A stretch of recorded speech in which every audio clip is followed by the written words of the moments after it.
I'm Helen McCrory and I'm playing Sonia Woodley QC, who was the defence lawyer for the couple against ITV.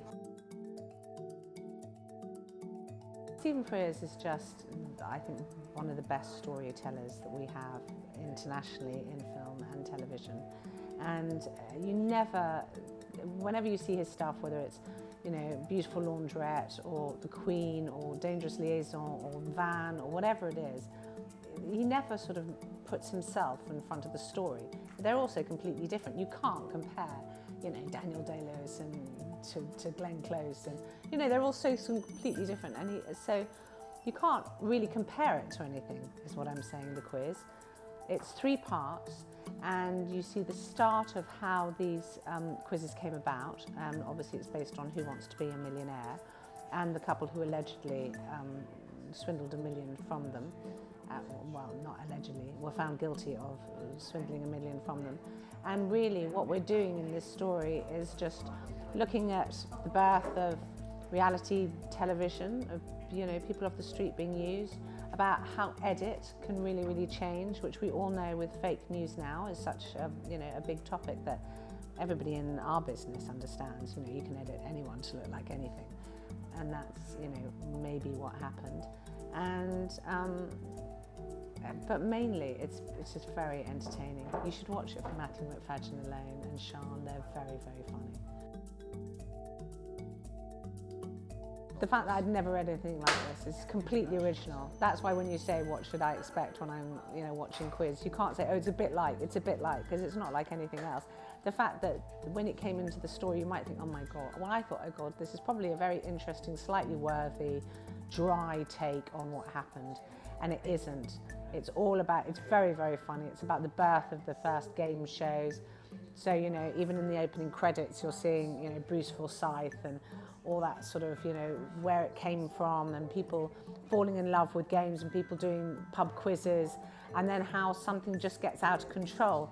But there's so many things I'd never heard of and didn't know about, and now I've done my research, weren't known about at the time. So even if you at the time followed it all religiously, well, then I think you'd find it more interesting, actually, because there's a lot of the stuff that's revealed in this. So, for instance, a lot of my arguments weren't actually used in court, and I think have come out since, or were just not allowed to be used in court, or she didn't use them for whatever reasons. But stuff that is really, you know, when you hear that it's supposed to be 19 coughs, and there were actually over 150 coughs that night. And it was edited 7 times before it was put into court. And all those things, you suddenly go, what? So it questions the whole case. Yeah, I have been offered quite a few things that were based on real people, and I thought that either were just salacious, and you just think, shit, people's children are still alive. Do we really need to know about this person snorting coke and having a threesome when actually what they were famous for is something else? You know, it's disrespectful. It's just tacky.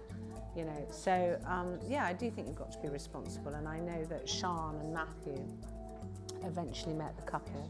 I did, you know, I looked at all the footage of the time, and I read quite a lot, and I met Hilliard, and I met the woman I was playing, Sonia. There's so much stuff that you're competing against to sit down and watch everything. Most things I'm supposed to watch, I've already missed by about 423 episodes. You know, I was like, oh, that sounds great. What season are you on? 19? I'm like, oh, it's not going to happen. I've got kids. Whether this, even if you have children, you can sit down. I watched it in a oneer, and I, as we know, don't watch television. And it plays, I really liked it actually, as that. You know, as just, yeah, you sort of, you know, go out and do your shop on a Saturday afternoon and it's raining, put it on, halfway through, go out, make your tea, sit back on. And also I like the fact that it does, the whole point of the writing is it plays with your sympathies. So at times you think, oh, come on, they're guilty of sin. And at other times you think, oh man, this is a frame, this is a setup. And I don't know what Frears thinks, but watching it, I didn't know what he thought either. And I like that, not being spoon-fed. it's funny, it's entertaining, and it's by Freya, so it's just really good stories.